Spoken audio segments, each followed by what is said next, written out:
네. 그러면 이제 라운드 테이블 논의사항 정리한 거 발표하고 서로 공유하는 시간 갖도록 하겠습니다.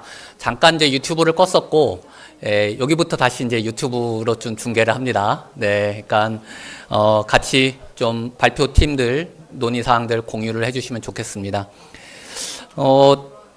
지금 여기 현재 한 100여 분이 계세요. 네, 7팀에서 논의가 뜨겁게 됐고요. 네, 아직까지 이제 논의가 진행 중이죠. 막 그런 이제 소리가 여기저기 들리고 있고 논의가 아주 활발합니다.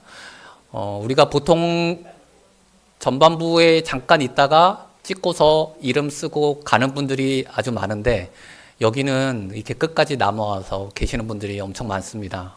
그래서 지금 이런 분들이 거의 소위 말하는 진땡이 분들이시죠. 네, 아주 진국인 분들, 네, 그리고 핵심인 분들, 이런 분들이 남아서 계십니다. 오늘 7팀이 같이 논의를 했고요. 우리 여러 이제 유튜브에서 보시는 분들도 계시니까 좀 우리가 살아있다라는 걸 좀 알려주시면 좋을 것 같은데, 특히 학생팀, 우리 손 한번 들어주실까요? 학생팀. 네, 우리 학생팀 박수 한번 보내주시죠. 네, 한 20명 가량이 모여서 엄청 진지하게 아주 활발하게 토론을 했습니다. 네. 그러면 이제 라운드 테이블 논의사항 공유를 이제 시작하도록 하겠습니다. 우리가 7팀이 서로 논의를 했고요. 각 팀에서 뭐 잘 되는 사례, 어려웠던 경험, 고민들 뭐 이런 것들 이제 나누는 시간이었습니다. 그래서 각 팀별로 얘기를 나눌 텐데요. 먼저 1팀은 전공 선택 지원과 쏠림 완화에 대한 얘기를 나눴습니다. 발표를 해주실 분은 사회를 봐주신 창원대 사람 아너스 학부장 우선영 교수님이십니다. 네, 박수 부탁드립니다. 네. 네. 안녕하세요. 네. 저는 국립창원대학교 자유전공학부인 사림 아너스 학부의 학부장 우선영입니다. 반갑습니다. 저희는 사림동에 있어서 사림 아너스입니다. 저희 주제가 사실 조금 어려웠습니다. 전공선택 지원과 쏠림 완화인데요. 여기에 조금 포인트가 쏠림 완화인 것처럼 느껴졌는데요. 근데 이 쏠림 완화를 어떻게 해결할 수 있을까, 이런 논의가 사실 굉장히 어려운 주제고 무거운 주제였던 것 같습니다. 근데 이것을 쏠리지 않게 한다기보다는 어떻게 하면은 학생에게 전공 선택을 지원할 것인가 잘 탐색하고 지원하는 방안이 있을까, 이렇게 해석하고 저희는 논의를 이어갔습니다.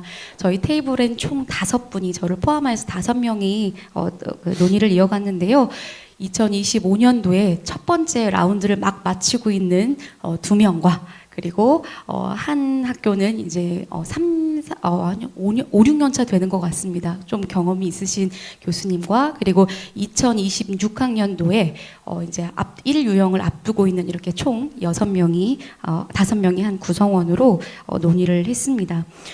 먼저 전공 썰림을 어떻게 좀 완화할 수 있을까를 먼저 제도적인 측면에서 한번 고민해 봤는데, 가장 먼저 정말 많은 이야기를 나누었습니다. 그 중에서 제도적으로 얘기했던 첫 번째 질문이, 같이 생각했으면 좋겠는 질문이, 소속을 저희가 1학년만 하고 2학년 때부터 각 학과로 선택한 학과로 이동을 하는데 자유전공학부의 적을 유지하고, 그리고 또 졸업할 때까지 그렇게 유지하고 전공을 이수하는 것으로 하는 방안이 어떨까요? 라는 질문으로 저희가 조금 더 깊은 논의가 이어졌던 것 같습니다. 이것이 답은 아닐 수도 있습니다. 그런데 이런 방향도 한번 고민해 보겠으면 좋겠다라는 것으로 논의가 시작이 됐고요. 이것이 이루어지기 위해서는, 잘 기능되기 위해서는 우선 4년간 학생을 유지하기 위해서는 전공도 이수를 하면서 이 적은 또 자유전공 학부에 두는 이 모델이 유지되기 위해서는 충분한 학사 지원이 분명히 있어야 될 것이고, 인력적인 충원도, 이것을 관리하는 전임 교수나 행정적인 인력적인 충원도 분명히 있어야 될 것이다라는 것이 첫 번째 이야기였습니다. 또 하나는 이렇게 이 적을 두고 또 전공의 수업을 들어야 될 텐데 이제 사실 저희 학교 사례이기도 한데요. 전공의 수업을 잘 들을 수 있는 전공의 수업 선택권이 또한 학생들에게 보장이 되어야 이 모델이 유지될 수 있다라는 것이 두 번째 의견이었고요. 세 번째는 이게 또 어떻게 보면 또 강의 쏠림 현상도 일어날 수 있다는 것입니다. 뭐 인기 강의에 대한 쏠림이 일어날 수도 있기 때문에 이것을 위해서는 뭐 강의실이라든가 교수자라든가를 비롯한 이런 자원들이 아주 유연하고 굉장히 이제 빠른 전환이 되도록 그렇게 유연하게 그렇게 자원 배분과 지원이 이루어져야 될 것이다라는 것이 세 번째 저희의 이제 의견이었습니다. 그리고 이어진 논의는 이제 저희가 처음에 시작할 때 저희가 소개를 하는데, 소개를 부탁드립니다라고 했는데, 하자마자 저희가 쏠림에 대한 어려움을 막 토로를 했었습니다. 근데 그 중에 얘기 나왔던 것이 다양한 전공 지원하는 프로그램들도 있고 하는데, 학생들의 참여도가 굉장히 떨어진다는 어려움도 있었어요. 쏠리지 않게 하기 위해 하는 프로그램에 학생들이 참여를 하지 않는다는 것이죠. 그럼에도 불구하고 조금 고효과, 어떻게 하면 좀 잘할 수 있을까, 전공 탐색을 어떻게 지원할 수 있을까에 대해서는 먼저 학생 맞춤형 프로그램을 잘 개발하고 뭐 운영하는 것이 이제 우리의 큰 방향이지 않을까라고 종합을 했는데요. 먼저 학생 수요에 대한 파악도 필요하고, 그리고 또 탄탄한 프로그램과 체계적인 그런 운영이 필요할 것이다라는 것이 이에 대한 저희의 논의 사항이었습니다. 또 마지막으로는 이것이 뭐 다양한 프로그램으로 하는 것도 좋은데, 수업 현장 안에서 다양한 형태의 뭐 강의도 될 수 있고, 어떤 뭐 이제 다른 외부에서 오시는 어떤 일회성의 어떤 특강도 될 수 있는데요. 이런 것들이 수업 현장 안에서 이루어져서 조금은 비자발적인 학생이나 자발적인 학생까지 다 같이 노출될 수 있는 그런 수업이 운영될 필요가 있다라는 것이 저희의 논의 사항이었습니다. 감사합니다. 네. 1팀 같은 경우는 전공 선택 지원과 쏠림 완화의 주제였는데요.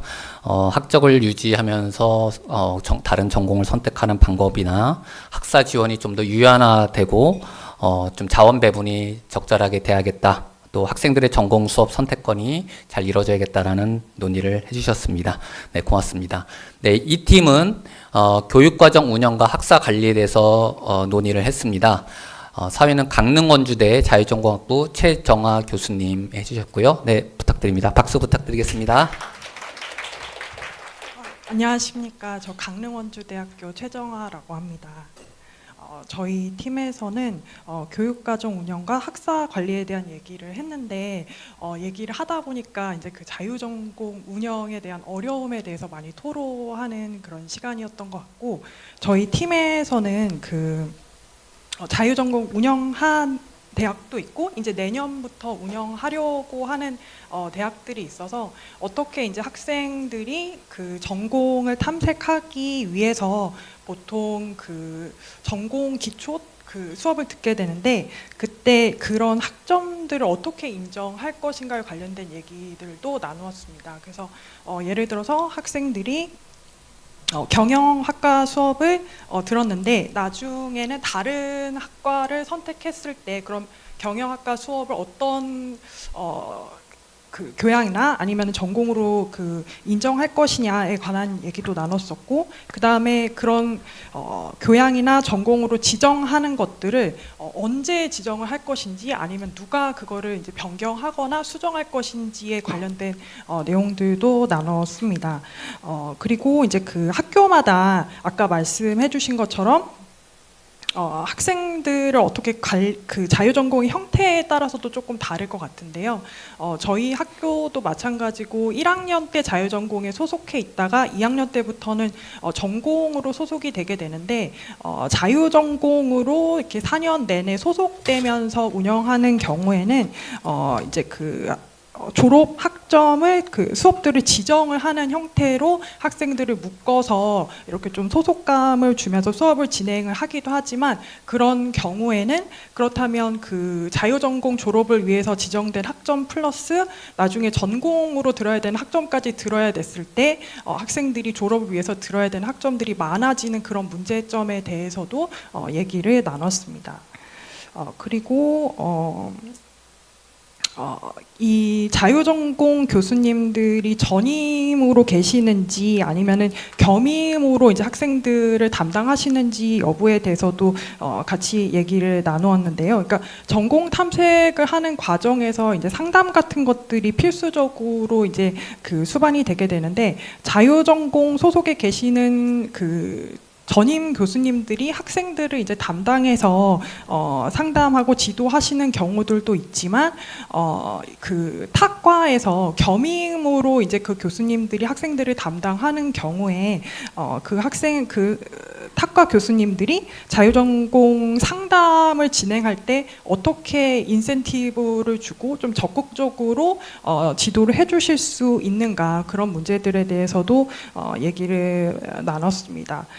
그리고 또 전공 탐색 관련해서도 얘기를 하면서 저희가 전공 탐색을 하는 과정에서 물론 수업을 들으면서 이제 적성에 관련된 얘기도 있지만, 아까 저희가 그 1학년에서 이제 2학년에서 전공으로 이제 소속이 변경되는 경우에는 이제 그 학생들이 이제 그 학과에서 필수로 지정된 수업들을 들어야 되는데, 그런 어떤 그 학과에서 요구하는 기초 역량과 상관없는 교양들을 듣고, 그 다음에 2학년 때 이제 들어가서 좀 그런 수업들을 1학년 때 필수적으로 들어야 되는 기초 관련된 수업들을 듣지 못했기 때문에 전공에 적응 못하는 경우들이 있는데, 그런 경우에 자유전공에서 이 학생들이 그런 관련된 수업을 꼭 듣도록 이제 상담을 통해서 권유하고 있지만, 그런 것들을 저희가 강제할 수 없기 때문에 이런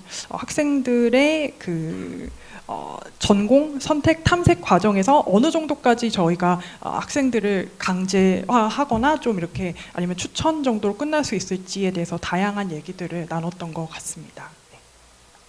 여기까지입니다. 네, 고맙습니다. 네. 사실 교육과정 운영이 가장 핵심이 중에 하나인데요. 또 이런 교양과 전공 인정에 좀 어떤 것을 인정해 줄 것인가에 대한 쟁점 부분, 그리고 교육과정을 잘 운영하고 학생들을 지도하려고 한다면 그 전임 교수의 충원이 중요한데, 이제 일부는 여전히 이제 겸임 교수로 모든 것을 이제 맡기려고 하는 이런 좀 문제점도 현장에 있다라고 얘기를 좀 해주셨고, 또 이런 전공의 1학년 기초 수업 부분, 이런 부분도 같이 논의가 되었습니다. 네, 좋습니다. 네, 3팀은 진로 상담 체제와 학생 상담 지원이라는 주제고요. 이화여대 스크랜턴 학부 유성진 교수님이 발표해 주시겠습니다. 네, 박수 부탁드립니다. 예, 안녕하세요. 저는 이화여대 스크랜턴 학부 유성진이라고 합니다. 저희 팀은 진로 상담 체제와 학생 상담 지원에 관해서 이야기를 나누었는데요. 지금 뭐 제가 제대로 체크를 했는지 모르겠습니다만, 이화여대, 연세대, 부산대, 강원대, 성신여대, 관동대, 숙명여대, 서울가기대, 창원대, 강원대, 뭐 이렇게 굉장히 많은 학교에 계신 분들이랑 이런저런 이야기를 나누었고요. 학교마다 어느 정도 좀 안정된, 제도적으로 안정된 시스템을 갖고 있는 학교도 있었고, 이제 한 1, 2년, 2, 3년 정도 의 경험이 쌓여 있는 곳도 있었고, 이제 막 시작해야 되는 곳도 있고, 그래서 굉장히 다양한, 사실은 뭐 해결책이라기보다는 어려움을 공유했다라는 게 이제 핵심일 것 같습니다. 그래서 몇 가지 좀 말씀을 드리면, 이게 이제 자유전공이라고 하는 프로그램 자체가 이미 안착된 곳도 있지만, 많은 경우 안착이 안 돼 있고, 그 안착이 안 돼 있는 가장 중요한 이유 중에 하나는 학생들이 이 프로그램에 대해서 잘 모른다. 그렇고 또 커미트먼트가 그다지 강하지 않다.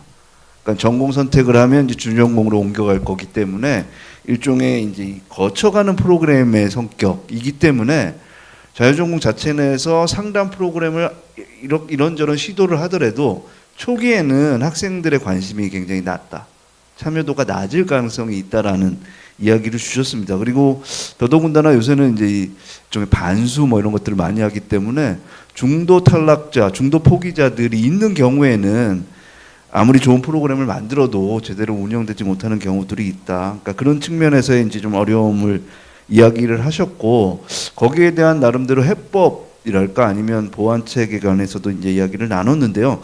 무엇보다 중요한 건 이게 프로그램에 대해서 학생들이 소속감이라든지 커미트먼트를 가져야 되는 그걸 마련해 주는 게 중요하다라는 이야기를 나누었습니다. 그러기 위해서는 우선 소속 전임 교원이 반드시 있어야 된다라는 거죠. 요새 학생들은 상담을 하든 뭐 와서 뭐 이런저런 이야기를 하든 아니면 학과 행사에 참여를 하든 담임 선생님과 같은 역할을 할 수 있는 누군가가 반드시 있어야 된다. 그래서 겸임 교원 체제로 운영이 될 경우에는 그런 게 만들어지기 굉장히 어렵고 어떠한 상담 프로그램도 효과를 거두기 어려울 가능성이 있다라는 거죠. 그래서 인적인 차원의 이제 지원이 있으면 좋겠다라는 거고요.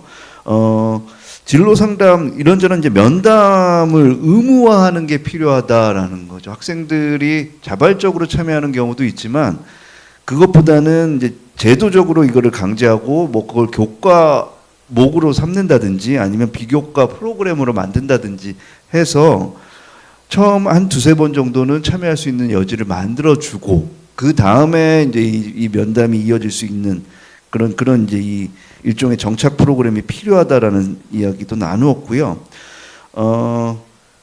소규모로 하는 게 사실은 중요한 것 같습니다. 그래서 지금 굉장히 많은 수의 자유전공 프로그램은 학생 수가 많으면 학생들이 그 프로그램에 갖게 되는 뭐 참여의 만족도도 떨어지고요. 커미트먼트 당연히 생기기 어렵고 소속감을 갖기도 어렵습니다. 그렇기 때문에 세부적으로 좀 쪼개서 소규모로 할 수 있는 프로그램을 개발을 하는 게 필요하다라는 거고요. 그러려면 당연히 이 학교 전체에 운영 프로그램의 지원이라든지 인력의 지원은 반드시 있어야 된다라는 이야기를 드렸고요. 또 저희가 공유했던 것 중에 하나가 학교에서는 이제 막상 교육부의 방침 뭐 이런 것 때문이기도 합니다만 자유전공이라는 걸 많이 도입을 하게 됐는데 내부적으로 협조 체제가 안 구축되지 않은 경우들이 꽤 있다라고 이야기를 하시더라고요. 그래서 자유전공을 프로그램을 운영을 하기 위해서는 학교 본부라든지 아니면 내부 구성원들의 협조가 절실한데 일종의 이제 뭐 우리랑 관계없는 프로그램입니다. 뭐 이런 식이라든지 그러니까 비협조적인 모습이 나타나는 경우도 있기 때문에 그런 것들은 뭐 학교에 이제 뭐 보직자 선생님이라든지 아니면 총장님이라도 해가지고 교무처장 뭐 입학처장 뭐 이런 분들이 이 프로그램은 굉장히 우수하고 결국에 이 친구들이 이제 각 전공으로 나누어지는 거기 때문에 여러분들의 학생입니다라는 의식을 공유하는 게 굉장히 필요하다라는 이야기를 드렸습니다. 그래서 요점은 정착될 때까지 한 5, 6년 정도는 어마어마하게 많은 지원을 해야 된다. 물적, 인적 지원이 필요하다라는 말씀으로 마무리하겠습니다. 예, 고맙습니다. 유성진 교수님 혹시 아까 학내 협조가 필요하다고 했는데 특히 학내 협조가 필요한 부분 어떤 거 있을까요? 마이크. 네. 프로그램을 만들었는데 그러니까 이 학생들을 관리한다든지 아니면 이 학생들이 요구하는 프로그램들이 있는데 그런 것들에 대해서 이제 이 학교 다른 기관의 협조를 구할 때 협조를 적극적으로 안 해주는 경우들이 많다고 그러시더라고요. 근데 그런 부분은 좀 내부적으로 좀 공유할 필요가 있겠다라는 이야기를 주셨습니다. 네, 고맙습니다. 그래서 뭐 진로 상담, 학생 상담 사실 이제 중요하고 저희가 체계를 갖춰 나가고 있는데 이제 어떤 중도 탈락자에 대한 어려움 이런 해법이 필요하다라는 말씀해 주셨고 커뮤니티에 좀 소속감을 높이고 또 좀 소규모 적은 인원으로 운영함으로써 그 좀 친밀감을 가져가는 게 중요하겠다. 또한 이제 어떤 학내 협조도 계속 구축해 나가는 게 필요하겠다. 또 지원이 적극적으로 돼야 된다. 인력적인 부분이나 물적인 차원에서 말씀해 주셨습니다. 네, 4팀은 융합 전공 학생 설계 전공 운영에 대해서 논의를 했고요. 전남대 자율전공 학부장인 강성모 교수님께서 발표해 주시겠습니다. 네, 방금 소개받은 전남대학교 자율전공학부장 강성모입니다. 저희 4팀은 융합 전공 및 다전공 학생 설계 전공인데 사실은 대부분 사람들이 알기로는 그 자율전공이 1년 트랙으로 알고 있잖아요. 근데 이제 4년 트랙이 말 그대로 학생 설계 전공. 참고로 전남대 같은 경우는 자기 설계 전공이라는 명칭을 써요. 그래서 저희는 이제 구성원들이 4팀의 구성원들이 저 포함해서 전남대, 강원대, 한양대 에리카 캠퍼스, 상지대 이화여대였는데 4년 트랙 또는 학생 설계 전공에 대해서 사실 전남대는 이미 정착화돼 있어요. 그래서 입학 때부터 50명을 뽑고 아예 4년 트랙으로 그래서 그 몇 년 전부터 정착화돼 있어서 그래서 제가 전남대 자료를 공유하면서 이야기를 나눴었고요.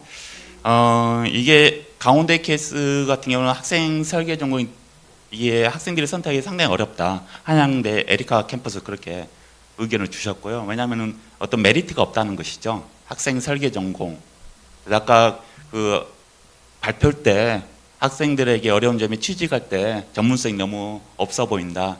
그래서 전남대 같은 경우는 사실 복수 전공 의무제예요.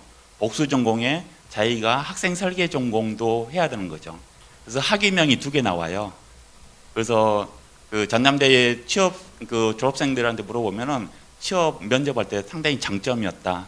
이게 복수 전공을 하면서 전문성이 강화되고 또 융합 전공을 하니까 다방면으로 또 학생들이 뛰어나기 때문에 그런 것을 좀 아마 그 복수 전공이나 아니면 그 부전공을 통해서 그런 전문성의 어떤 문제점을 해결할 수 있지 않을까라는 생각이 들고요. 그다음에 이제 전남대 그 학생 저희가 1년 트랙 교육부 정책에 따라서 사실은 1년 트랙은 작년에 신설이 됐어요. 그래서 총 1년 트랙이 한 110명 되는데 참고로 4년 트랙은 50명. 그래서 3분의 1 정도. 타대와 강원대는 한 10% 된다고 하고 한양대 에리카 케이스도 학생 설계 전공 그 제도가 있는데 학생들이 선택을 안 한다. 그렇게 의견을 주셨습니다. 그래서 학생 설계 전공이 그렇게 쉽지는 않아요. 사실은 일단은 학생들에게 어떠한 수업을 할 것인가 교수자 입장에서 상당히 어렵고요. 그래서 강원대나 저희 전남대 같은 경우는 주제 탐구 세미나라는 과목을 특히 전남대는 주제 탐구 세미나 1, 2, 3까지 만들었어요. 그래서 2학년 2학기까지 다 그 과목을 들으면서 그 과목을 어떻게 설계할 것인가 제가 이제 설계를 해서 우리 팀에는 공유를 했는데요. 어쨌든 저희는 또 상대 평가예요. 패스와 페일이 아니라 그러니까 평가를 또 어떻게 할 것인가 그런 부분 고민을 많이 해서 나름대로 제가 설계한 거 잘 되는 것 같더라고요. 학생들 강의 평가 보니까 그렇게 불평 불만은 없어서 그래서 이제 그런 어떤 그 학생들 이제 저희는 전남대는 3학년 때 자기가 복수 전공 및 자기 설계 전공 과목들을 이제 이수를 하죠. 그래서 2학년 1학기 때 자기 설계 전공 신청서 제출해서 지도 교수가 그걸 보고 조언을 해주고요, 승인을 해주고 이제 4학년 때 자기 설계 전공 보고서를 제출해서 또 지도 교수가 그다음에 그 학부 운영위원회를 통해서 최종 승인을 해서 그 학생에게 이제 그 학위를 주는 것이죠. 그래서 이제 전반적으로 이게 되게 쉽지는 않다. 학생 설계 전공에 4년을 운영을 해야 되니까 그래서 학생들에게 어떤 그런 아까 복수 전공이나 부전공을 좀 같이 의무화하면은 그 전문성도 갖출 수 있고 또 학생들에게도 이게 어떤 큰 장점이 될 거. 이게 되게 전공 보고서 학생들 소감 적게 하거든요. 그러면 되게 힘들었다. 과목 이수하는데 그렇지만은 마지막에는 자기가 직접 전공을 설계하니까 참 좋았다. 대부분 의견이 그렇게 의견들이 나왔습니다. 네. 이것으로 마무리하겠습니다. 네, 고맙습니다. 4팀의 융합 전공과 학생 설계 전공 운영 주제에서는 이제 학생들이 전공의 어떤 전문성 이런 것들을 또 이제 우려하는데 복수 전공 의무제를 통해서 여러 학생들의 그런 우려를 좀 불식시키거나 또 주제 탐구 세미나를 운영하면서 학생들의 어떤 설계 능력과 융합적인 사고력 이런 것을 키운 그런 논의와 사례를 말씀해 주셨습니다. 고맙습니다. 네, 5팀은 2학년 진급 후에 학생들의 적응의 어려움 이런 부분에 대해서 논의를 해주셨고요. 세종대 자유전공학부장 이수정 교수님께서 발표해 주시겠습니다. 네. 네, 안녕하세요. 세종대학교 자유전공학부장 이수정입니다. 저희 팀은 이제 자유전공 학생의 그 전공 선택 이후에 그 전공 적응과 어려움이라는 주제로 같이 논의를 했는데요. 총 10명의 그 분이 참여를 했는데 교수님도 계셨고 그다음에 직원분도 계셨고 연구원분도 계셨고 이제 자전학부 1학년 학생들로 구성이 되어 있었습니다. 그리고 참여 학교는 이제 전남대, 강원대, 부경대, 한세대 그리고 세종대에서 참여를 해서 같이 논의를 했는데요. 다행스럽게 이제 세종대처럼 저희는 이제 올해 이제 자전학부를 운영을 시작을 했습니다. 그래서 이제 1년이 지나가고 있어서 이제 학생들을 이제 12월에 전공을 선택을 하고 2학년 때는 이제 그 소속 학과로 그 전공이 바뀌는 그러한 경우여서 이제 학생들이 1년 동안 이제 잘 자유전공학부에 적응을 했는데 다시 이제 희망하는 학과로 진학은 하지만 또 새로운 환경에 적응을 해야 되고 또 새롭게 교육 관계를 맺어야 되는 그러한 불안감을 조금 느끼고 있어서 오늘 이 자리에 조금 많이 배우고 가야 되겠다 싶은 생각이 들었었습니다. 그래서 이제 미리 이제 자전학부를 오랫동안 운영하셨던 이제 전남대, 강원대에서 많은 공유를 해주셨고요. 그리고 올해 같이 시작을 했지만 이제 다양한 그 학생들의 소속감이라든지 전공에 대한 그 진입을 위해서 그 준비라든지 상담 체계를 가장 잘 구축하셨던 이제 부경대 사례도 같이 많이 공유해 주셔서 같이 이야기를 많이 했습니다. 그래서 자유전공학부는 이제 그 전남대 강원대처럼 미리 이제 운영을 하셔서 노하우가 쌓인 경우도 있지만 세종대처럼 대부분의 많은 학교들이 교육부의 24년도 대학혁신 지원 사업 때문에 갑작스럽게 이제 운영을 준비를 하면서 이제 올해부터 많이 운영을 하는 것으로 알고 있습니다. 그래서 학생들 모집을 위해서 이제 사전 준비하는데도 많은 고민이 있었는데요. 학생 입장에서는 이제 전공을 선택해서 그 올라갈 수 있다는 그 선택의 자유가 있다는 큰 장점이 있지만 1년 동안은 이제 대학에 대해서도 적응을 해야 되고 이제 자유전공학부에서의 새로운 학생들과의 교우 관계 를 이제 적응을 하는데 이제 조금 익숙해진다라고 했을 때 2학년 때는 또 새로운 환경으로 이제 적응을 해야 된다는 이중고가 있는 것 같습니다. 그리고 이제 학과 입장에서는 자유전공학부 뭐야? 라는 생각으로 또 신생 또 조직이기 때문에 이제 어떤 교수님들은 자전학부에 잘 알고 계시지만은 아마 대부분의 교수님들이 자기 학과 챙기기도 힘드시고 연구도 해야 되시고 하시기 때문에 자유전공학부에 대해서도 잘 인지하지 못하시는 경우들도 있으신 것 같아요. 그래서 이제 저는 이제 전남대와 이제 강원대 사례 들으면서 깜짝 놀랐는데 저희는 이제 자전학부 소속 교수니까 학생들이 얼마나 훌륭하고 열심히 하는지 알고 있어서 학과에 가면은 환영해 주시겠지라고 생각을 들었는데 미리 운영하셨던 학과에서는 어떤 학생이 오는지도 모른다. 그래서 갑자기 수업 시간표에 봤더니 처음 보는 학생들 이름이 있어서 이제 이 학생은 뭐야라고 하시는 경험들이 있다라고 이야기를 들어서 이제 내심 더 걱정이 커졌는데요. 이럴 경우에 이제 그 자전학부에서 각각 학생들에 대해서 어떠한 교육 과정을 이수했고 어떠한 학생인지 그리고 전공 진입하기 전에 1학년 때 들어야 되는 교양 과목과 전공 기초 과목들 어떠한 걸 이수해서 어떻게 준비가 된 학생들인지를 포트폴리오로 만들어서 그 학과에 보낸다라고 말씀을 하시더라고요. 그리고 또 어떤 학교 같은 경우에는 학부장님이 다른 학과에 있는 학과장님께 우리 자전학부 학생들이 이러이러 학생들이 해당하는 학과로 이제 희망해서 전공을 이제 진입을 합니다. 그렇기 때문에 이런 학생들은 어떠한 특성을 갖고 있고 잘 부탁드립니다라는 메일을 보낸다고 말씀을 주셨습니다. 그리고 이제 학생들 같은 경우에는 이제 선후배 네트워킹이 매우 중요한데요. 특히 부경대에서 공유해 주셨는데 그 멘토링을 구성할 때 각 학과의 학생회 구성원들을 멘토로 모집을 해서 그 자전학부 1학년 학생들이 있지만은 그 각 학과에 있는 학생회 구성원이기 때문에 그 학과 희망하는 학과의 선배와의 사전 그 네트워킹 형성과 그 다음에 그 각 학과에서 이루어지는 이제 개강총회라든지 다양한 비교과 프로그램에 자연스럽게 참여할 수 있도록 유도하고 있다라고 말씀을 해주셨습니다.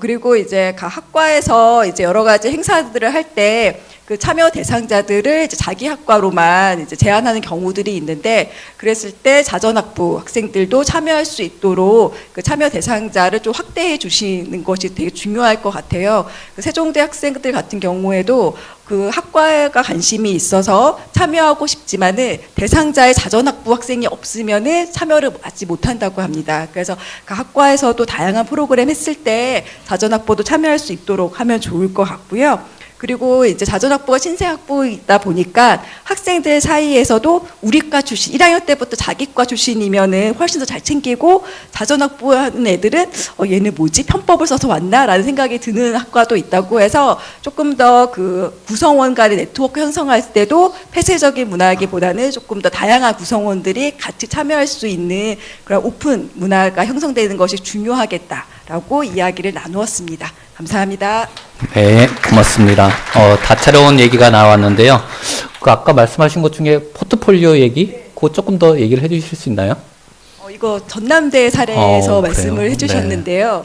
네, 그 학생들이 그 1학년 때 어떠한 그 교육 과정을 이수를 했고 어떠한 비교과 프로그램을 참여했는지에 대해서 정리해서 그 해당하는 학과에 보낸다고 이야기를 들었습니다. 그래서 좀 많이 배웠습니다. 아마 전남대 학부장님 옆에 계셔가지고 더 자세하게 얘기해 주시지 않을까 싶긴 합니다.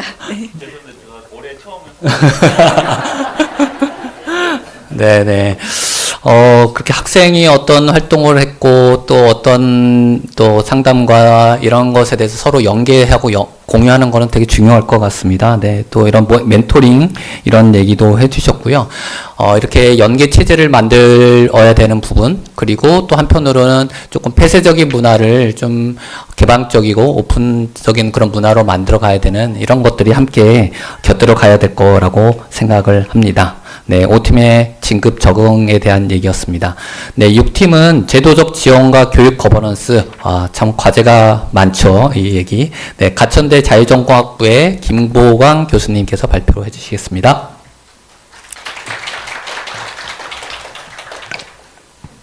네, 네, 소개받은 가천대학교의 김보광이라고 합니다.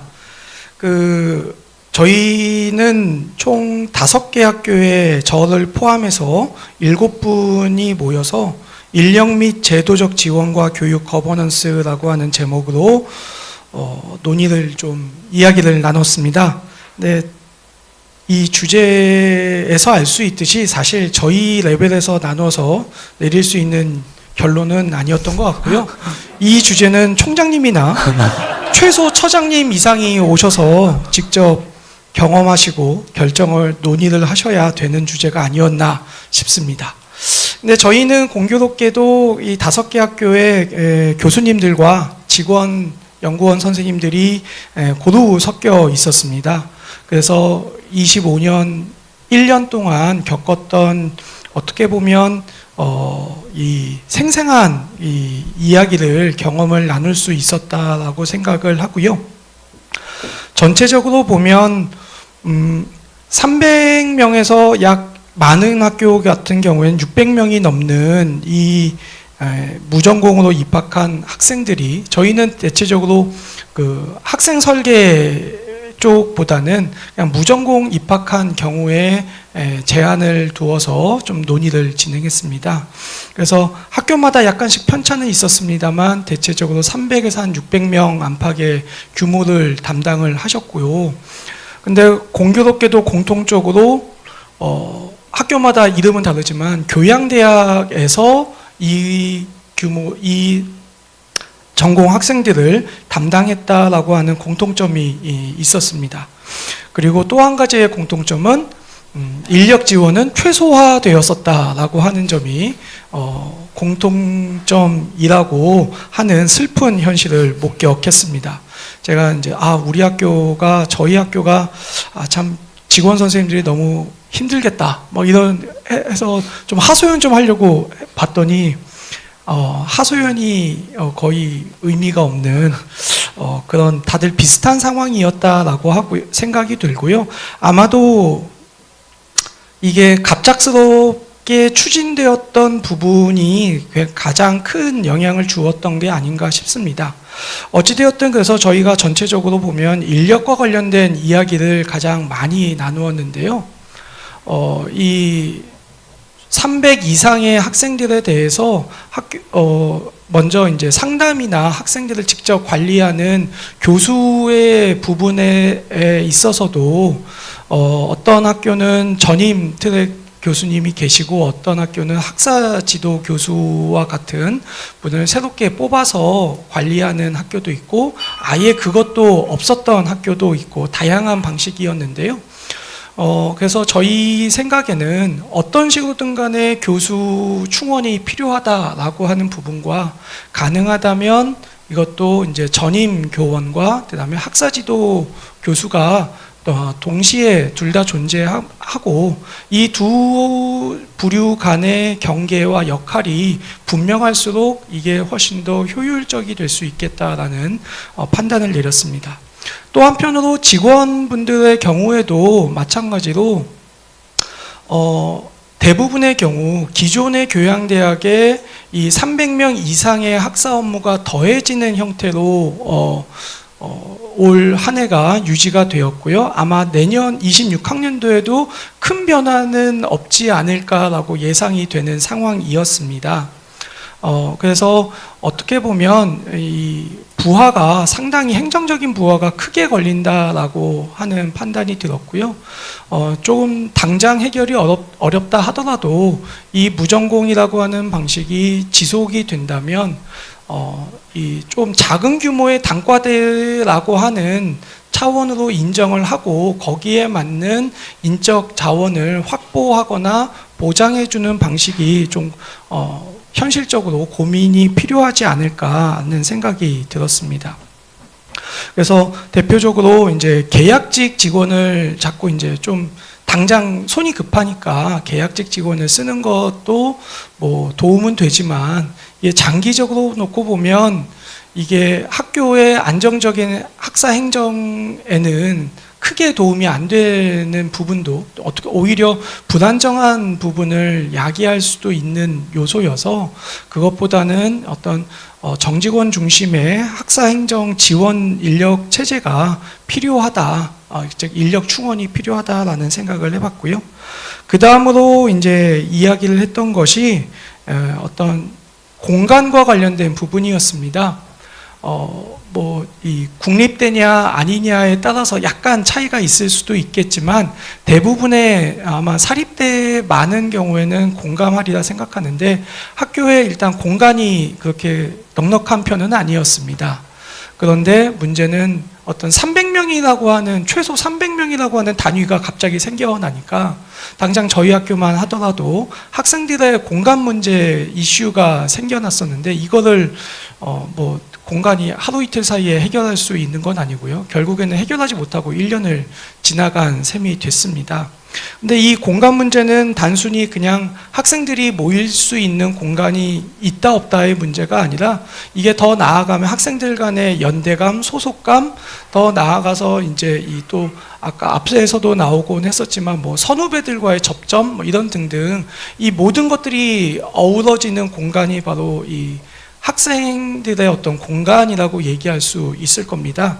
그래서 그런 점에 있어서 뭐 한 부산대에서 오신 교수님께서는 이 향후에 내년부터는 일종의 넓은 공간의 라운지 형태의 공간을 확보해서 운영을 하고자 한다라는 말씀도 해주셨는데 좋은 생각 같습니다. 학생들이 좀 편하게 때로는 쉬고 때로는 논의도 할 수 있고 사람들이 이게 오가면서 만날 수 있는 좀 그런 공간을 만들어주는 것이 어떻게 보면 이 무전공이라고 하는 과정을 안정적으로 유지하는데 크게 도움이 되는 부분이 아닌가라고 하는 생각을 해봤고요.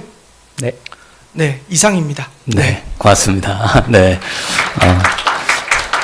신호가 딱 잘 통했습니다. 네.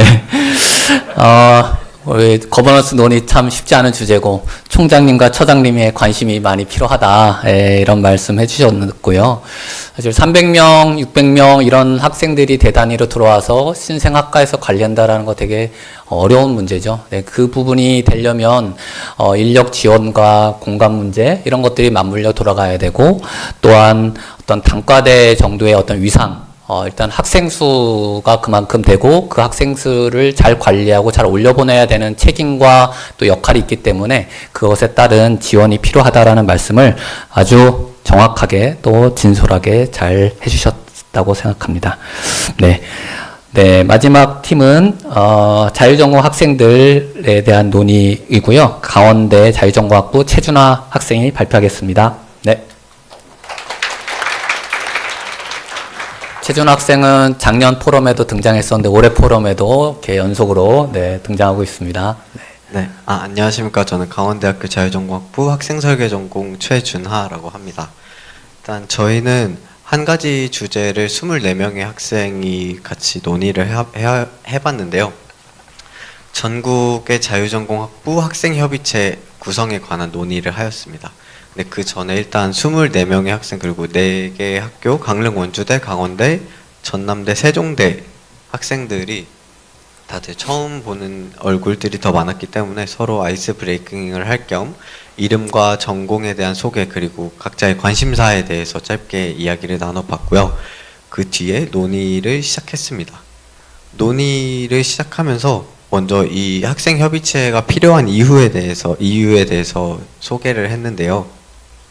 작년에 서울대, 이화여대, 전남대, 강원대에서 전국 자율전공학부 협의체가 설립이 되었고요. 이를 바탕으로 학생들도 협의체가 있으면 학생들의 의견을 공식적으로 전달을 하기 쉬울 것 같고 또 자유전공 학생들의 요구사항이 생길 경우에 학생들끼리 이를 수렴하고 실질적인 정책으로도 반영을 해서 추진할 수 있지 않을까. 그리고 마지막으로 제일 중요한 전국에 있는 자유전공 학생들끼리의 각자의 이제 교류와 정보 공유를 위해서 온라인 커뮤니티 혹은 소통 창구를 설립하고 운영을 하면 서로에게 도움이 되지 않을까 해서 학생협의체 구성에 관한 논의를 시작하였습니다. 사실 오늘 참석하지 못한 학교도 꽤 있고 그리고 참석을 하고 싶었는데 못한 학생들도 많았기 때문에 저희가 오늘 논의한 것에 대해서는 확정이 아니라 앞으로 이제 학생협의체를 만들어 나갈 준비위원회 분들에게 이런 의견이 제일 많았다와 같은 여론조사 같은 느낌으로 다가갔고요. 먼저 각 학교에 임시 연락책을 한 분씩 받아서 그래서 이 포럼 이후에도 계속해서 연락이 끊기지 않고 준비위원회를 통해서 학생협의체까지 완성을 하는 를 위해서 연락처를 공유를 했고요. 그 이후에 각 학교에서 협의체의 대표 인원수가 몇 명이었으면 좋겠을지에 대해서 이야기를 해봤습니다. 네, 이 부분에 대해서는 만장일치로 각 학교마다 2명씩 대표가 나왔으면 좋겠다라고 이야기가 나왔고요. 그 이후에 학생협의체 위원장을 뽑게 된다면 그 주기와 그리고 학교 순서가 어떻게 돼야 될지에 대해서도 이야기를 해보았습니다. 이 부분에 관해서는 교수님들께서 만드신 자유전공학부 전국협의체를 따라가면 좋겠다라는 생각이 들었습니다. 교수협의체와 학생협의체 각 위원장들의 대학이 동의를 하면 서로 더 시너지를 얻을 수 있지 않을까라는 교수님의 의견을 반영을 하기도 했고요. 또 전체적으로 교수협의체를 따라가는 게 많을 것 같아서 그래서 이것은 나중에 교수협의체에서 이게 아직 정확히 정해지지 않았다고 전달받았기 때문에 교수협의체 방식이 확정되면 그것을 따라가는 구조로 하기로 했습니다.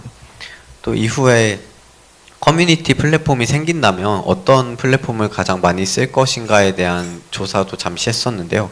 카카오톡과 네이버 밴드가 나왔고 네이버 밴드가 사소하지만 그래도 조금 더 선호를 하는 경향이 있었습니다. 제 생각에는 아마 카카오톡보다 더 다양한 의사소통을 할 수 있는 플랫폼이어서 그렇지 않을까 싶었습니다. 이렇게 순조롭게 가던 도중에 이제 의견이 좀 많이 분화되는 지점들이 나오기 시작했는데요.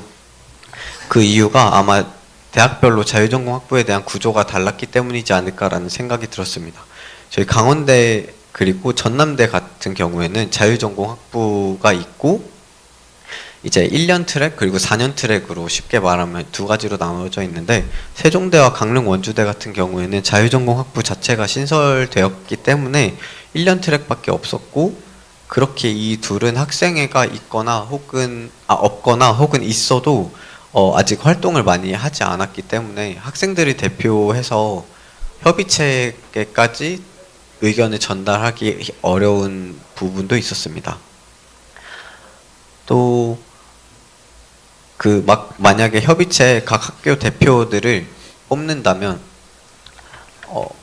언제까지 뽑아야 할까에 대해서도 많이 달랐고요. 그 이유 또한 1년 트랙은 보통 1년 후에 다른 학과로 진학하기 때문에 의견이 많이 갈렸고, 또 이후에 준비위원회에 관하여 추가 안건들이 많이 나오기 시작해서 준비위원회를 위한 안건도 따로 해봤는데요. 준비위원회가 협의체를 끝까지 끌고 가야 된다. 혹은 준비위원회는 기틀만 짜고 나서 협의체는 다른 대표들을 뽑아도 괜찮다 등 많은 이야기가 나와서 이 부분은 오늘 또 해결이 다 안 될 것이라고 생각했기 때문에 카카오톡을 통해서 나머지 비상 연락망들과 더 대화를 해보면서 이제 천천히 의견을 맞춰가면 좋을 것 같습니다. 그리고 마지막으로 제가 QR코드를 만들어서 이번에 참석하신 학생분들을 오픈 채팅방으로 다 초대를 했는데요. 그래서 비상 연락망뿐 아니라 서로 작은 고민부터 시작해서 뭐 크게 대외 활동을 같이 한다든가 등 많은 서로 건설적인 일들을 하면 좋을 것 같아서 서로 연락처를 교환하면서 마무리했습니다. 감사합니다. 네, 고맙습니다. 와, 24명이 이렇게 두 테이블에 앉아서 짧은 시간 안에, 와, 진짜 그런 학생들의 토론과 논의의 수준이 상당하다라는 생각이 들고요. 또 그거를 아주 일목요연하게 잘 정리해 줬습니다. 이런 전국의 자유전공 학생들의 어떤 협의체 의견 수렴을 하는 장이 필요하다라는 것을 얘기를 해 줬고요. 학생들이 뭐 수강 신청부터 여러 가지 요구사항과 힘든 사항들이 있는데 그것을 학내와 또 교회의 어떤 정책에 좀 반영을 함으로써 이런 좀 자유전공학부가 발전하는 그런 데 초석이 되고 또 기여를 할 수 있겠다라는 얘기를 했습니다. 네, 그리고 학교별로 2명씩 얘기서부터 시작해서 QR코드로 다 정보 공유까지 앞으로 기대가 많이 됩니다. 네, 고맙습니다. 네, 이렇게 발표해 주신 여기 사회자분들께 다시 한번 박수 부탁드립니다. 네. 이제 거의 끝날 시간이 됐는데요. 혹시 이제 오늘 나온 얘기들 중에 꼭 듣고 싶었는데 좀 궁금하다 이런 사항 있으실까요? 이 얘기 좀 듣고 싶었는데 오늘 좀 아쉽다. 나 오늘 여기 왔는데 좀 한번 질문 꼭 하고 가고 싶다 이런 분들 없으실까요? 네. 일단 오늘 그 자유전공의 확대를 맞아서 우리가 어떻게 동행해야 되고 어떻게 미래를 가져가야 될 것인가를 논의했고요. 알겠지만 AI와 함께 지금 사회는 되게 대전환의 시대라고 합니다. 자유전공도 오늘 얘기 나눈 것처럼 쉽게 해결할 수 없는 사항들이 사실 많이 있고요. 오늘 모여서 머리를 맞대고 앞으로 함께 걸어가자라고 하는 그런 의지를 가지고 또 서로 정보를 공유한 것만 해도 대단한 장이었다라고 생각을 합니다. 그래서 학생들 발표한 것처럼 이게 이제 좀 개별적으로 각계전투로 가면 사실 쉽지 않잖아요. 그래서 우리가 전국 자유전공학부 협의체도 만들었고 함께 공동체적으로 논의를 하고 공유를 하고 힘을 모아 가자라고 하는 뜻이고, 이런 포럼이 그런 것을 의지를 표명하는 자리였다라고 생각이 들고, 오늘 함께 해주신 분들도 그러한 동행과 미래에 함께 손을 맞잡고 가주셨으면 하는 바람을 드립니다. 우리가 지금은 조금 힘들고 좀 방황하지만 이것이 결국에 우리의 길을 다지고 그 방향을 찾아가는 것이라고 생각이 들고, 앞으로 각 대학의 자유전공 학부가 잘 기틀을 잡고 발전해 나가기를 바라겠습니다. 네, 함께 온오프라인에서 해주신 여러 참석자분들 감사드리고 또 발표해 주신 분들, 사회자분들께 다시 한번 감사의 말씀드립니다. 큰 박수로 마치도록 하겠습니다. 수고하셨습니다.